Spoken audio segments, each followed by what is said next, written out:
faire part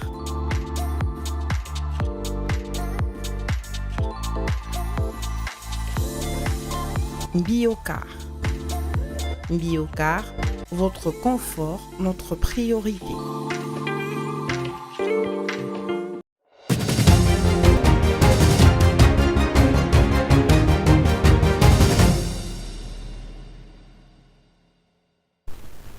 On se retrouve pour une nouvelle session d'information, mesdames et messieurs.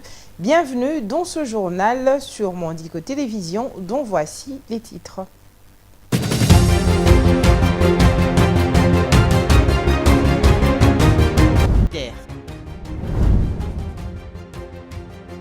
Une rencontre a été tenue à Boga le lundi 17 février de Boga. Le commandant des opérations et gouverneur militaire a échangé à Bunia, chef-lieu de la province, avec la première délégation de l'armée ougandaise. Mesdames et messieurs, bonsoir. Je l'ai annoncé dans les titres de ce journal.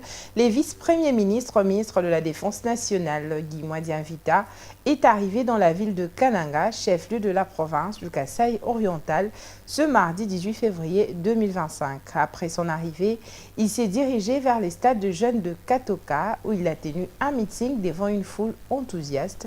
Le ministre a lancé un appel vibrant à la jeunesse du Kasaï central, les exhortant à rejoindre massivement les rangs de l'armée congolaise. Suivez.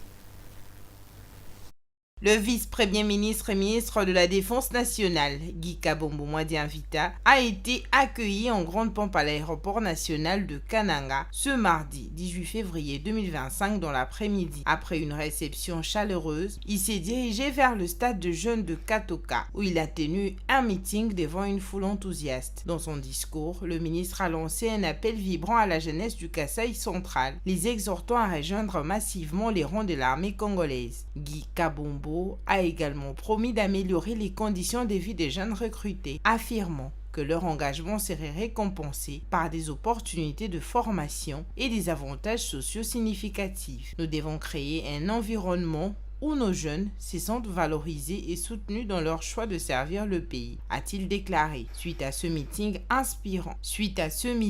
Le ministre a prévu de se rendre à Chikapa pour un autre rassemblement avant de poursuivre son itinéraire vers la ville de Mbujimayi dans le cadre de sa campagne de sensibilisation à l'adhésion à l'armée.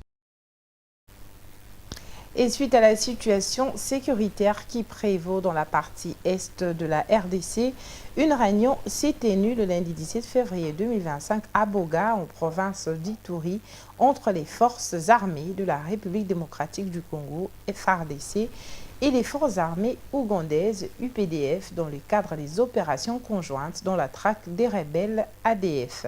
Le porte-parole du gouvernement militaire de la province d'Ituri, le lieutenant Jules Ngongo, appelle la population à vaquer librement à leur occupation et surtout à ne pas céder à la manipulation. Regardez.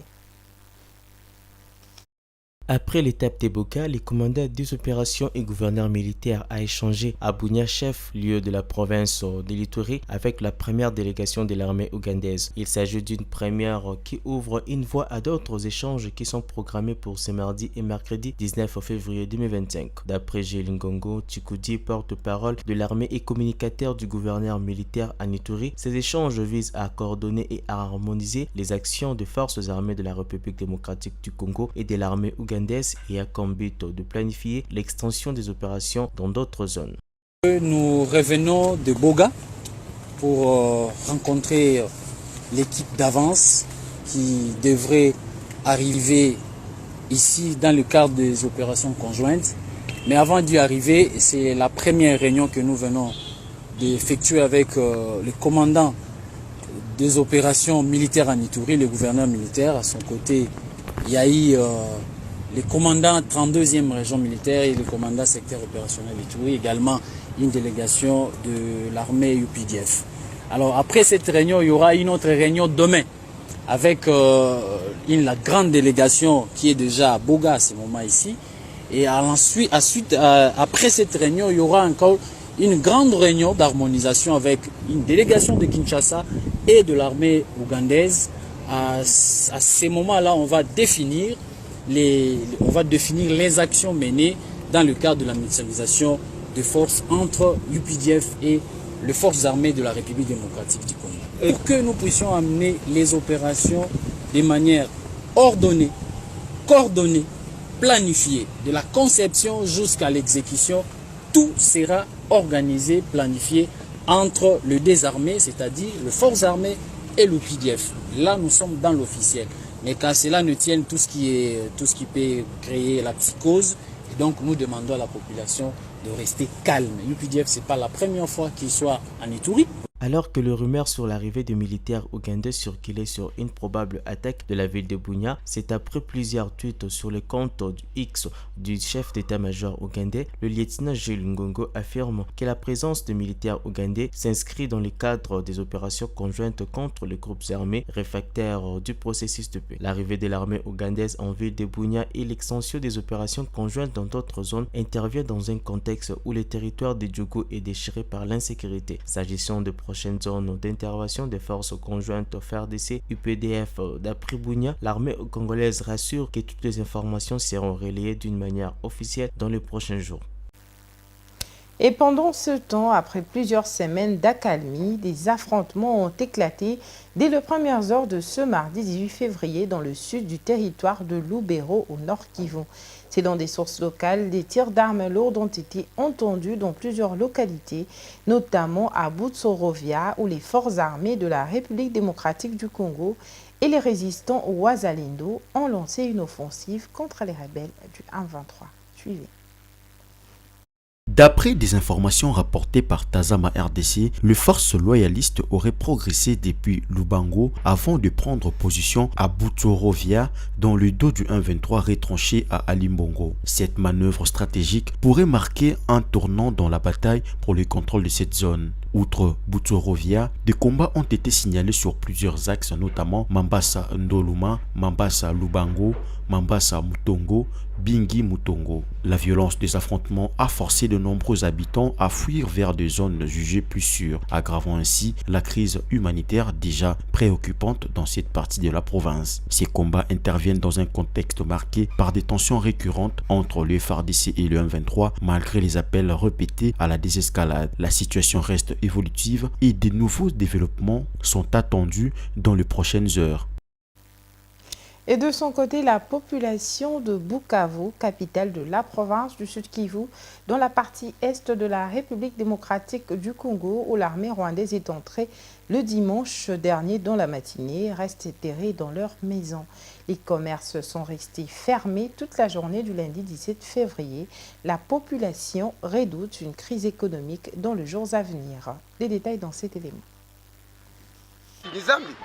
Le centre-ville de Bukavu, qui grouille souvent de monde, est resté vide le lundi 17 février 2025, 24 heures après l'entrée de l'armée rwandaise et des terroristes du 1-23 dans la ville. Les commerces sont restés fermés. Les propriétaires craignent que leurs marchandises ne soient ravies ou pillées, comme ce fut le cas le week-end. L'entrée à Bukavu de l'armée rwandaise va plonger l'économie locale dans le chaos, estiment les habitants. Remarquez qu'à part le pillage qui a été effectué pour les dépôts de banque, il y a aussi des maisons de commerce qui ont été vandalisées par les inciviques. On s'est dit que sur le plan économique, il y aura un problème après et quand la population aura retrouvé la situation normale.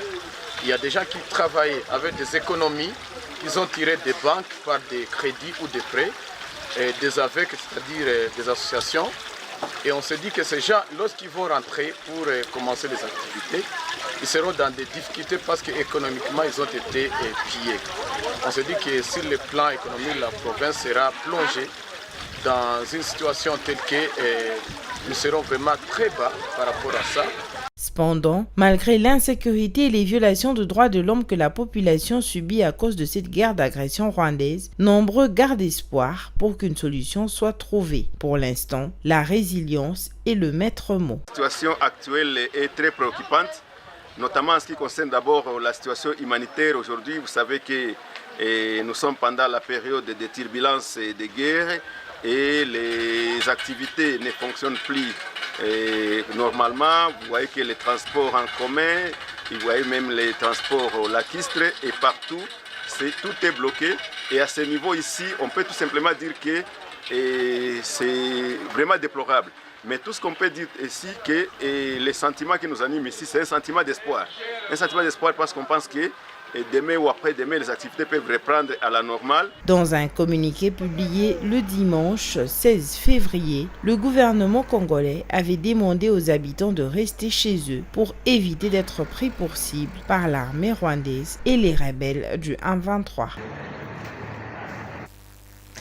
Tout à fait autre chose à présent, situé dans les territoires de Kipushi, à 30 km de la ville de Lubumbashi, chef-lieu de la province du Haut-Katanga, au sud-est de la RDC, les marchés du village Sambwa, qui réunit producteurs agricoles et les commerçants, est menacé de disparition. À la base, d'une part, la baisse de la production agricole consécutive à l'impraticabilité de la route et d'autre part, les tracasseries dont sont victimes des usagers de la route de la part de certains services étatiques. Plusieurs barrières sont érigées sur cette route et dessertes agricoles. Regardez. Réputé comme étant un carrefour de plusieurs villages à vocation agricole du territoire de Kipushi dans la province du Haut-Katanga au sud-est de la RDC, le marché du village Sambwa risque de disparaître. Ce lieu de négoce qui réunit producteurs et commerçants est de moins en moins fréquenté. De nombreux étalages sont restés vides faute des commerçants et de marchandises. Le coût de transport est de plus en plus cher pour les commerçants à cause de l'impraticabilité de la route et des barrières érigées avec des taxes à payer. Fatouma Amissi s'approvisionne ici en divers produits champêtres. Je viens acheter un peu de tout, les légumes, les maïs, tout ce que je trouve de bon j'achète. La route est entièrement dégradée, beaucoup d'eau stagnante, la route n'est pas bonne, trop de barrières sur la route. À chaque barrière, il faut débourser 1000 francs congolais, il faut payer 10 000 francs. Avec la hausse du prix de carburant, on paye maintenant le transport plus cher. Avant, c'était 5 000. Voire 4 000 francs. Jean Manda, revendeur des articles de la friperie à Sambwa, déplore l'état de la route qui ne lui permet pas de faire des navettes pour s'approvisionner en cas de rupture de son stock. La route pose problème aux commerçants que nous sommes. Il arrive que je sois en rupture de stock le jour du marché. D'ici à Lubumbashi, ce n'est pas loin pour aller vite acheter la marchandise et venir revendre. Mais l'état de la route ne le permet pas. Il n'y a plus de véhicules. Au-delà de la dégradation de la route, les riverains, producteurs, commerçants et transporteurs se disent victimes de l'installation des barrières sur les différents axes qui mènent à Sambwa. Clément Djikou, motocycliste opérant sur ces tronçons, dénonce les abus de la part de certains services. On n'arrive pas 1000 francs. Nous payons 1000 francs congolais à chaque barrière. Il y a 8 barrières sur ces tronçons. Il faut toujours payer. Même quand tu les supplies, ils nous obligent toujours à payer. Nous payons même des taxes auprès des services de transport et de l'environnement. Nous souffrons beaucoup. Les habitants ont grand espoir que la reprise des travaux de construction de la route Kafubu, longue de 30 km, et la suppression des barrières érigées illégalement sur cette voie de desserte agricole vont relancer la production agricole et d'autres activités commerciales au profit de cette partie du territoire de Kipushi dans le Haut-Katanga. Et retournons dans la ville-province de Kinshasa où 3 jeunes présumés Kuluna ont été arrêtés le week-end dernier dans la commune de Silimbao par les forces de l'ordre. Ils ont été directement transférés au social de cette commune devant le bourgmestre Maître Mathias Womumu. Ces jeunes délinquants sont arrêtés pour vol des motos ainsi qu'utilisation des stupéfiants. Les détails dans cet élément de Rose Kindila et Vitempanzo.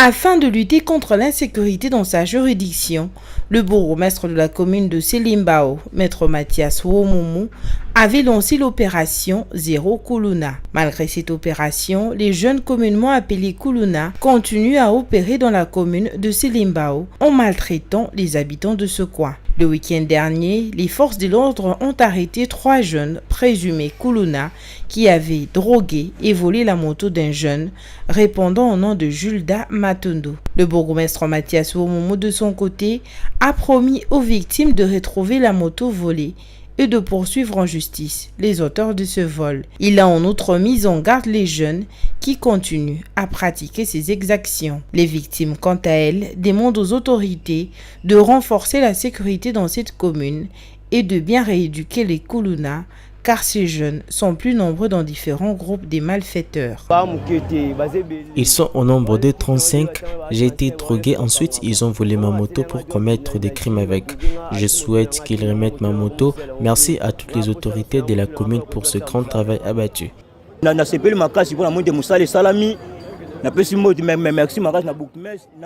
Merci au bourgmestre et au major de la commune de Selimbao que ces bandits soient acheminés à la prison et qu'on retrouve notre moto perdue, car ces bandits ne méritent pas d'être en liberté.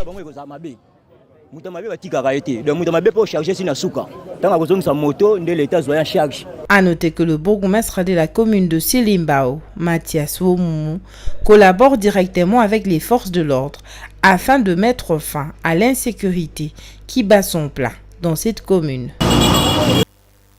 Et toujours à Kinshasa, capitale de la RDC, les habitants de cette mégapole sont confrontés aux difficultés de transport à cause, entre autres, du non-respect des trajets habituels de transport en commun par les conducteurs. À certaines heures de pointe, les conducteurs de bus et taxibus s'arrangent pour faire la moitié du trajet au même prix de transport que pour un long trajet habituel et gagnent parfois le double d'argent sans être inquiétés. Les Kinois ont déploré cette pratique et appellent les autorités à prendre des mesures quant à ce. Suivez.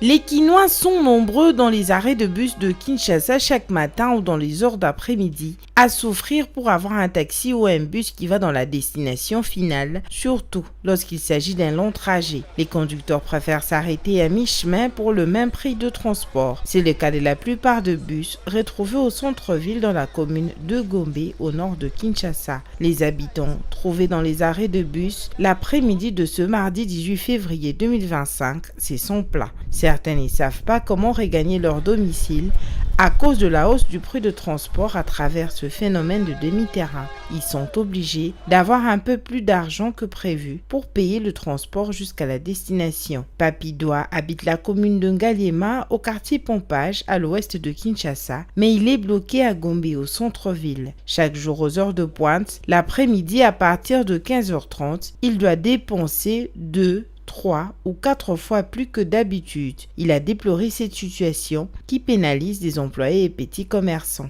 Je suis ici, mais ça ne va pas. Nous attendons les bus.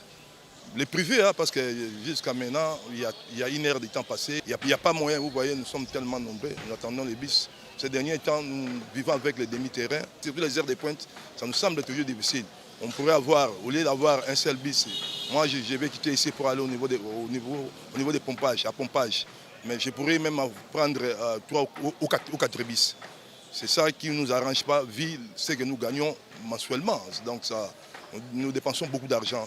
Non loin de l'hôtel de ville, nous avons rencontré une dame, une autre habitante de Kinshasa, précisément dans la commune de Ngaliema. Elle est témoin oculaire de cette situation et a lancé un appel aux autorités urbaines pour interpeller les chauffeurs de bus et taxibus qui se livrent à la pratique de demi-terrain. Chaque jour pour sortir et rentrer, nous dépensons entre 10 000 et 15 000 francs congolais qu'on peut laisser aux enfants à la maison pour manger. Le prix des transports augmente au jour le jour. Aujourd'hui, tu peux payer 4 000 francs et demain 5 000 francs, depuis le grand marché jusqu'à Pompage.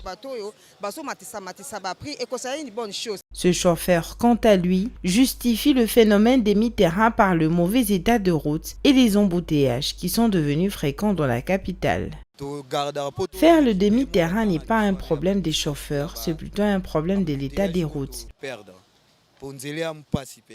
Les habitants de Kinshasa espèrent que les autorités urbaines puissent trouver solution au problème des demi-terrains le plus vite possible pour améliorer la mobilité des personnes dans la capitale congolaise. Voilà, c'est par cet élément que prend fin ce journal, mais néanmoins, je vous rappelle les principaux titres de ce journal avant de le clore complètement.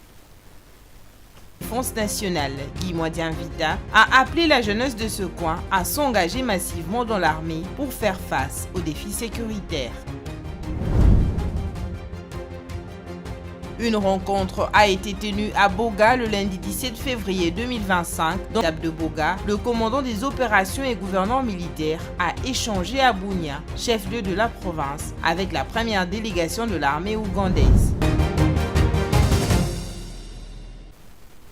Ce journal est complètement terminé. C'était un plaisir pour nous de vous le présenter. Quant à moi, je vous dis à très bientôt et l'information reste en continu sur toutes les plateformes de Mondico Télévision. Une pensée en écrit. Bonsoir chez vous. Ce journal vous a été offert par